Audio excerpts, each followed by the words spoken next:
U.S. Treasury. Do you, Mr. Carmel, consider Venezuelan crude oil moved under these arrangements to be, quote, government-impelled, end quote, cargo, and therefore subject to the Cargo Preference Act of 1954? Thank you, sir, for the question. The situation around Venezuela is relatively unique. I can't recall a time when we've had to deal with this.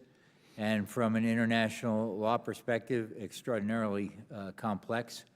And that is a question related to international law, and I am not qualified to answer it. I can only say that if the determination is made that it is, we'll execute appropriately.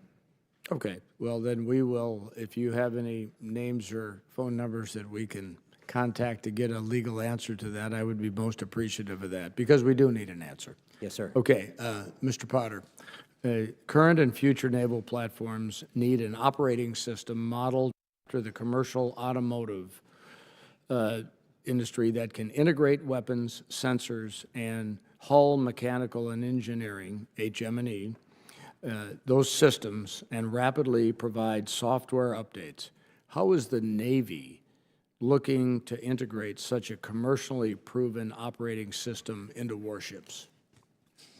Yeah, Congressman, on our most advanced destroyers, we're already moving in that direction where we have agile software development, and as we're seeing new threats, we're now able to update the libraries and the software and the combat system in hours or days instead of weeks or months. And so that is tactically relevant, and it's very important to us that we have that kind of ability to agilely update software. But as you can appreciate, those are very complex combat systems with a lot of code, and it's very specific to military purposes that is not resident in the commercial industry. But we do have HM&E systems, and best practice is using our land-based test site in Philadelphia to update all the software there before we send it to our ships. And we're trying to have, and by using the government as the integrator for many, many different types of software and original equipment manufacturers in our engineering plants, we're able to relatively quickly update software and integrate new systems by having the configuration control within the Navy. On commercial ships, there's more opportunity there to leverage commercial technology and just buy off the shelf. And so we are going with a commercial design for our new landing ship medium, and we are going, to the extent possible, on the 16 non-battle force ships we're buying with commercial designs that will fully leverage the commercial digital tools and design products that come with them. And we'd look to use those to update the ships throughout their life. Thank you very much. And with that, I yield back. Gentleman yields back. Now recognize the gentleman from Florida, Mr. Petronas. Thank you, Mr. Chairman. Admiral, great to see you. I think you know me well enough. I get pretty emotional. And I appreciate your service of what you've done so far with the Coast Guard. But OPC is something that I can't turn loose of. And I know there's, where it boils down to me is I look at, there's hundreds of millions of dollars being sitting in a yard in Northwest Florida when a president wants a golden fleet of ships. And hull 1 is 90%, hull 2 is 50%, hull 3 is 30%, hull 4 is 15% complete. There's discrepancies, there's finger pointing. I think the trust has been burnt between the shipbuilder and the Coast Guard. And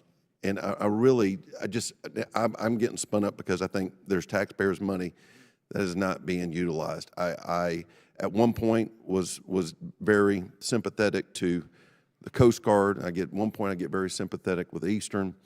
And I think the analogy I used with you the last time we visited on this was the Coast Guard's a 16-year-old looking out the front yard, and there's a Corvette sitting on blocks, and you're ready for that car.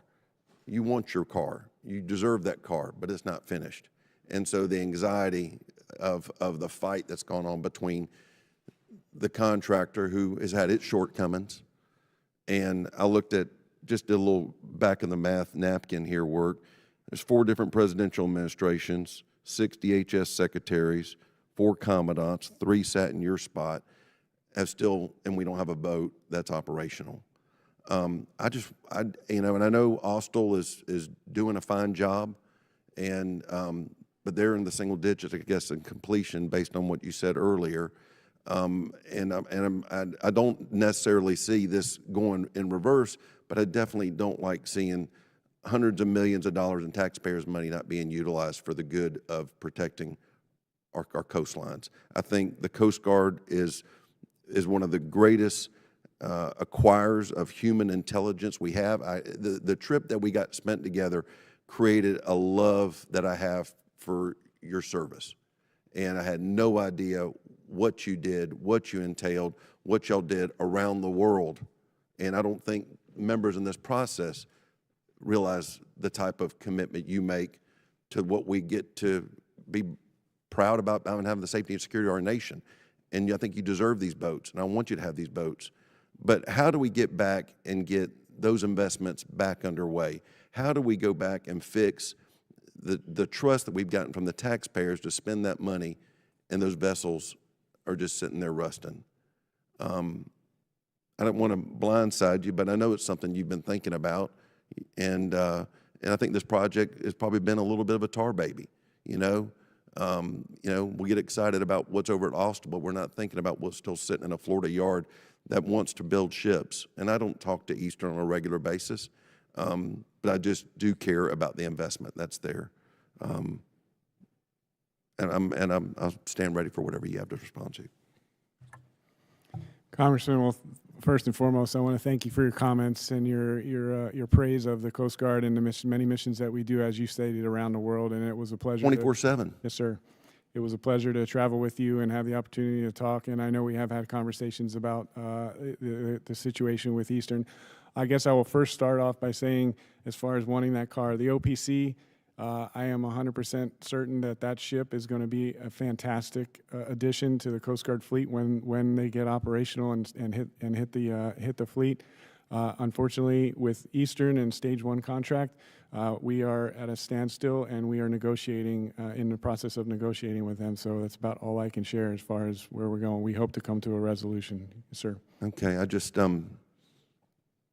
I was in the restaurant business for 30 years of my life. I know how hard people work to provide taxpayers' dollars that we get to be trustees over. And like I said, when I see that type of investment over some boats that are pretty cool, I'd like to see them be utilized.